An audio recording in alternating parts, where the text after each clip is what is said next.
Across the past few decades, we've witnessed the rise of many new horrors.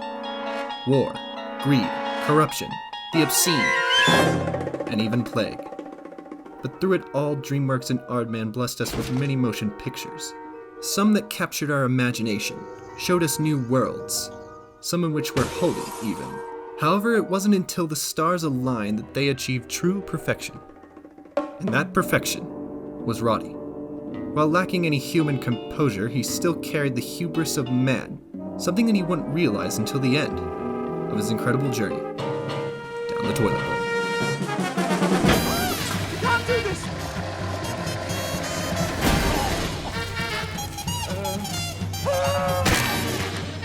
Rita! I'm upset now. Easy, Tiger. Get that cable, lads!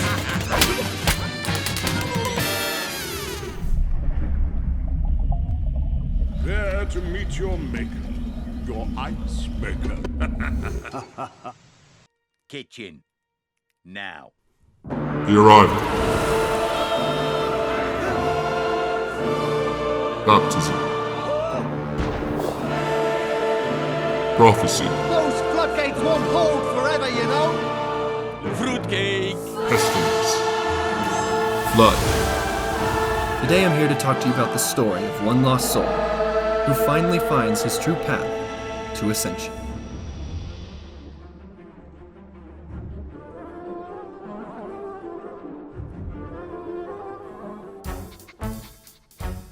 Roddy is introduced as a character in the middle of an identity crisis. Despite this struggle, he still has an eye for the eccentric and makes the most of his situation. While he's surrounded by plenty of yes-men to make his isolated life of misery more interesting, his world is completely fabricated.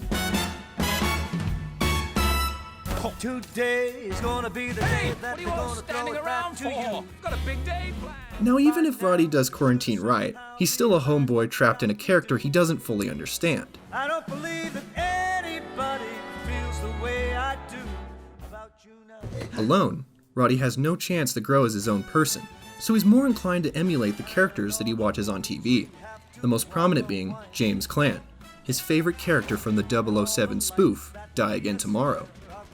The film draws plenty of attention to this persona of Roddy's by showing off the suit. You see, true cinema doesn't waste time flashing stuff like this around, especially something as deliberate as animation.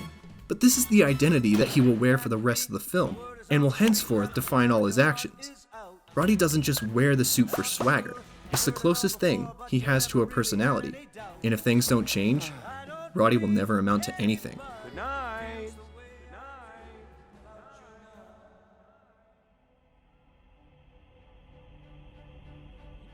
Enter Sid, the slap in the face for Roddy. Not only is he ruining his vacation, he's desecrating his home Careful, mate. Those aren't chocolate buttons. and putting him on the other end of the boot. Roddy tries to play the tough guy act on Sid, but his vulgarity overpowers him, so rather than that, he tries to outsmart him. This is actually the first rat that Roddy comes into contact with, and he immediately decides to rid himself of him. Getting the bubbles going ultimately becomes Roddy's first sin, and with that comes Immediate punishment. In we go. But the rat that Roddy faces isn't a death sentence, but in fact, rebirth. A way out? Roddy never had a life to begin with, and he dared not join an adventure. Maybe all that he really needed was to simply be flushed away.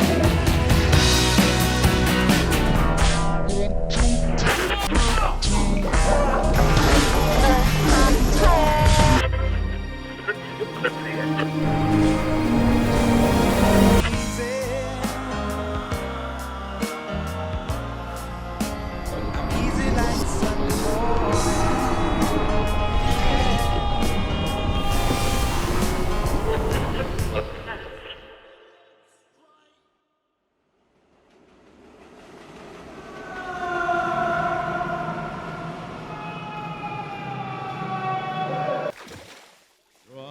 Displaced, Roddy is forced to act the only way he knows how, as James Caan. Never forget. The blood of the courageous James Caan flows through your veins.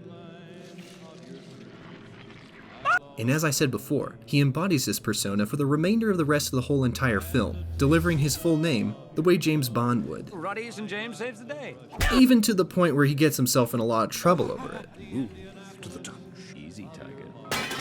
The movie even mocks him for this by having his name confused for Millicent Bystander, amongst other jabs at his title. Is your new boyfriend a waiter? Boyfriend?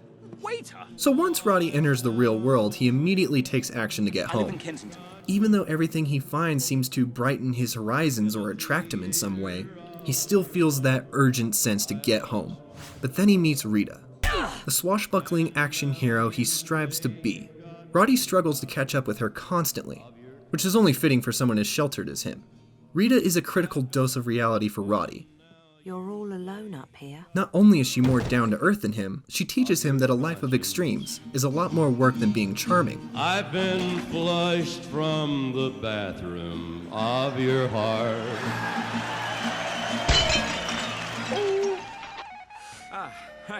I probably shouldn't have done that. On their journey together, she basically bullies Roddy into being a better person. But ultimately it's up to Roddy to listen and educate himself on the world around him, and become the movie character he holds so dear. What a shoddy thing to do to Roddy. Me, that's Roddy St. James. But getting home would change all of that for him, which is what Roddy begins to fear as he gets closer and closer to his destination. No wonder you want to get home. Roddy's identity crisis and reliance on his charming secret agent persona is what actually leads to the conflict between him and the Toad, the notorious amphibious gangster of the sewers. I just want to get home to Kensington. Engaged by their connection, Roddy seeks to befriend the Toad, but we all know how that goes. So then there's like a cable, and then it's MacGuffin, and then there's a panty shot, and then the chase begins. So apart from Roddy's spiritual journey through the muck of London's finest, the film also contains a strange yet intriguing duality between Roddy and the Toad. Huzzah! A man of quality. Fine. Somebody gets it. He was housed in a wealthy home and spoon-fed his entire life. And just like Roddy, his life took a dramatic turn when he was... What the Toad's backstory represents is a dark and cold version of Roddy's. He's a Roddy that never found his way home. Here in the underbelly of the world, in this dark, low place. Rather than embracing change, he relished in his hatred for the new world that was presented to him. He despises rats, and wants to kill them all just because he was traded for one. Feelings of neglect often lead to a huge amount of resentment for those who actually have family, and someone to watch their back. The Toad ends up so narcissistic that he wants to repopulate the sewers with copies of himself. Roddy does carry similar feelings of disgust, and he gets offended by just about everything he sees. But in Roddy's case, he chooses to admire others that have what he doesn't, rather than turning to jealousy. But the Toad's very existence within the story actually gives Roddy a chance to become the action hero he's pretended to be the whole time. What do I need friends for? We didn't do it!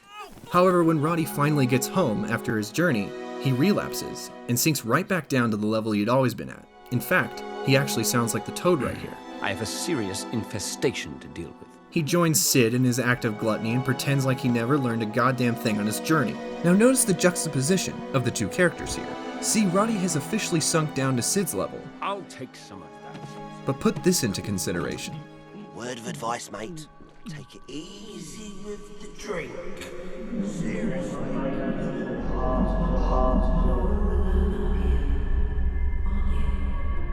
In this dark, low place.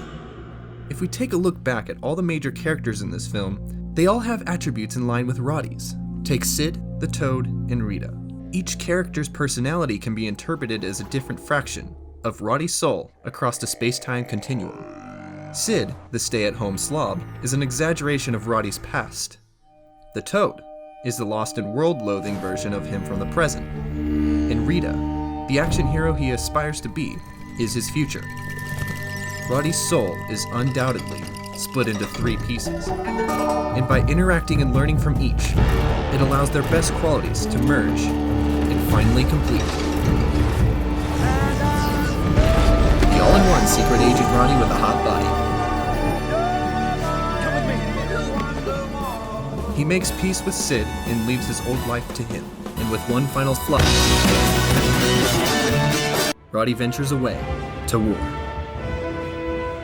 In one of the most intense and riveting showdowns in history, watch as the two most prominent personalities clash, and Roddy must save the one he loves most. If I'm going, you're both coming with me. Just go, Roddy!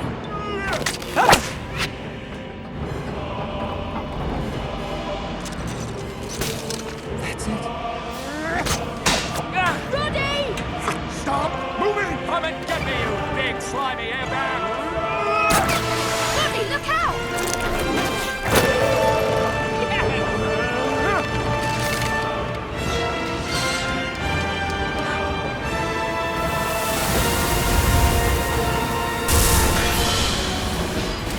Roddy turns the tide and foils an attempted genocide, saving his newfound kin.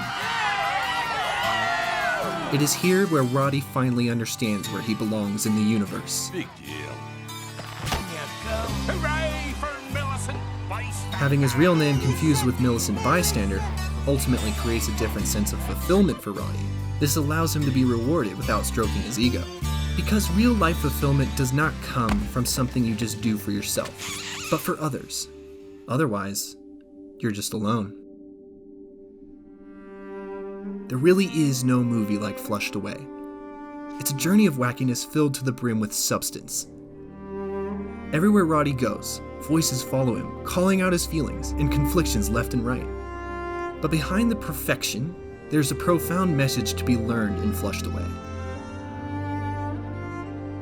No matter the distance we've gone, or the amount of fun we're having, we're all drawn to the same central place. Home. Sometimes we're so attached to this bubble that we don't allow ourselves to grow as people. We just sit around restlessly and watch characters live out adventures for us. We are the characters we watch, and we'll never grow into ourselves unless something or someone is able to sweep us away. So in the meantime, get out there, keep your legs straight, and get the bubbles going. Get flushed, or be flushed. That's why I need remittance. Huh? Hitmen don't wear mittens! Makes me laugh every time.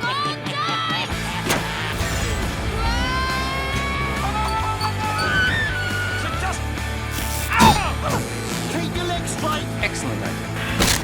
Flushed away, bust away! Away!